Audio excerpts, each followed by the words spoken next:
Assalamualaikum warahmatullahi wabarakatuh. Perkenalkan, nama saya Fandri Albara dengan NPM 23711051057. Pada kesempatan kali ini saya akan membuat video penjelasan untuk mengganti absen pada pertemuan 13. Jadi pada pertemuan 13 itu kita diberikan kuis. Pertanyaan pertama itu ada tentang HDFS, lalu ada Apache NIV. Untuk pengerjaan kuisnya di sini udah selesai. Jadi ketentuannya itu tulis tangan, udah dijawab semua. Dan untuk video penjelasan ini mungkin saya pindahkan semua tulisan tangan ini ke dalam Word saja biar mudah dibacanya. Nah, jadi untuk kuisnya itu ada 10 soal untuk HDFS, lalu ada 10 soal untuk Apache NIV. Nah, jadi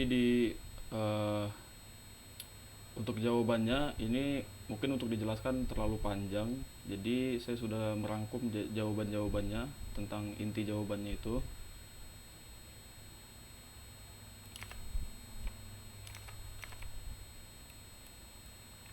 Untuk HDFS, pertanyaan pertama itu, pada studi kasus deteksi penipuan transaksi bank, bagaimana alur kerja sistem streaming dalam mendeteksi transaksi mencurigakan secara real time? Jelaskan teknologi yang digunakan.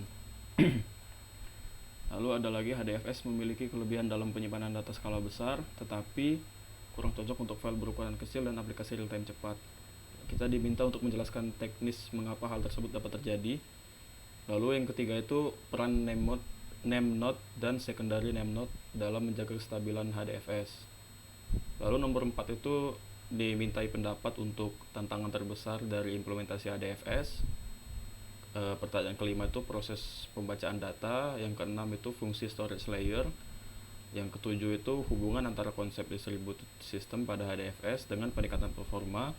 Lalu yang ke-8, proses pembacaan data pada HDFS ketika salah satu data node mengalami kerusakan.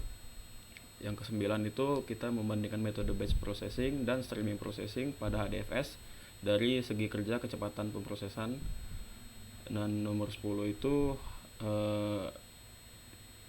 setiap file dipecah menjadi blok dengan ukuran besar. Menurut Anda, apakah keuntungan penggunaan blok berukuran besar dibandingkan blok kecil pada sistem big data? Nah, untuk jawaban lengkapnya itu, sistem streaming pada deteksi penipuan bank bekerja dengan membaca transaksi yang masuk secara langsung, lalu diproses dan dianalisa secara real time. Jadi sistem proses streaming itu memproses transaksi secara langsung saat terjadi. Data dikirim menggunakan Kafka dan langsung dianalisis oleh Spark Streaming lalu disimpan di HDFS. Selanjutnya, HDFS itu kurang cocok untuk file kecil karena setiap file membutuhkan metadata yang membebani name node. Maka dari itu HDFS lebih optimal untuk file berukuran besar. Lalu peran name node dan secondary name node. Name node itu mengelola lokasi data, sedangkan secondary membantu mencadangkan metadata. Jika name node gagal, akses data dapat terganggu. Lalu tantangan terbesar dalam implementasi HDFS yaitu pengelolaan cluster yang kompleks. Solusinya, kita menggunakan monitoring dan tenaga ahli yang kompeten. Lalu yang kelima, pembacaan data saat data node rusak. Sistem akan mengambil data dari replika yang tersimpan di data node lain sehingga data tetap bisa diakses. Yang keenam itu ada fungsi storage layer. Jadi fungsinya itu menyimpan data dalam jumlah besar. HDFS berada di layer ini karena mampu menyimpan data secara terdistribusi. Lalu ada HDFS dan distributed system. Data dibagi ke banyak komputer sehingga pemrosesan dapat dilakukan secara paralel dan lebih cepat. Lalu data node mengalami kerusakan. Jika name node mendeteksi kerusakan, lalu akan langsung mengarahkan ke akses ke replika data yang masih tersedia. Lalu batch versus streaming processing. Batch itu memproses data sekaligus dalam jumlah besar, sedangkan streaming memproses data secara langsung saat masuk. Dan keuntungan menggunakan blok besar yaitu mengurangi jumlah metadata dan meningkatkan efisiensi penyimpanan serta transfer data. Kelebihannya itu dia mudah digunakan, mendukung real time flow, banyak integrasi. Jadi blok besar itu mengurangi jumlah metadata di name node dan mempercepat transfer data berukuran besar. Selain itu, performa sistem menjadi lebih efisien dibandingkan blok kecil yang menghasilkan overhead lebih banyak. Lanjut kita ke penjelasan Apache NIV. Nah, untuk Apache Nifty itu juga sama, 10 soal. Jadi yang pertama itu kita diminta menjelaskan pengertian Apache Nifty dan tujuannya. Lalu sejarah singkat perkembangan Apache Nifty mulai dari awal hingga menjadi bagian dari Apache Software Foundation.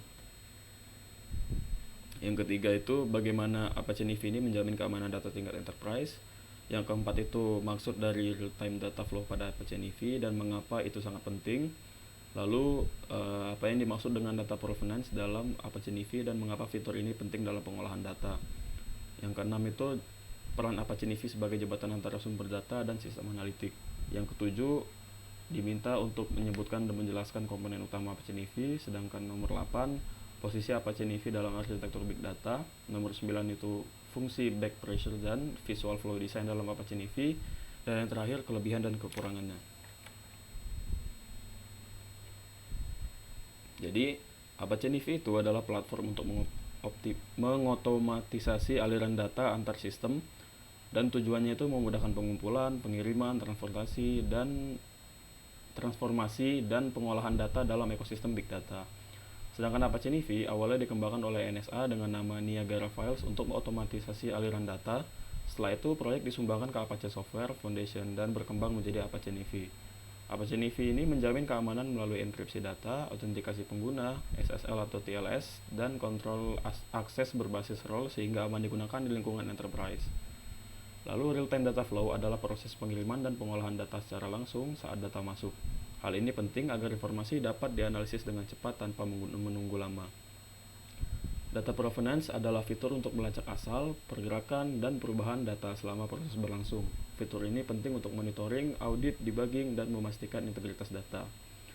Lalu nomor 6, peran Apache Nifty itu sebagai jembatan antara sumber data dan sistem analitik dengan cara mengambil data dari berbagai sumber, melakukan transformasi, lalu mengirimkannya ke data warehouse, database, atau platform analitik lainnya. Lalu komponen utamanya, yang pertama itu ada flow file untuk representasi data, ada prosesor memproses data, ada connection, jalur pemindahan data, dan controller service untuk mengatur layanan pendukung. Nomor 8 yaitu Apache Nifty berada pada layer data ingestion atau data flow management yang berfungsi mengelola perpindahan data dari berbagai sumber menuju sistem penyimpanan dan analitik. Lalu nomor 9, back pressure itu berfungsi untuk mengontrol aliran data agar sistem tidak overload ketika data terlalu banyak. Visual flow design memudahkan pengguna merancang alur data secara visual melalui antarmuka grafis yang intuitif. Lalu kelebihan dari Apache Nifty ini mudah digunakan, mendukung real-time flow, banyak integrasi sistem monitoring visual yang baik. Sedangkan kekurangannya, dia membutuhkan resource yang besar, kurang optimal untuk analisis kompleks, dan konfigurasi clusternya cukup rumit. Nah, mungkin begitu saja penjelasan dari kuis yang saya kerjakan pada pertemuan 13. Jika ada salah kata saya mohon maaf. Saya akhiri. Wassalamualaikum warahmatullahi wabarakatuh.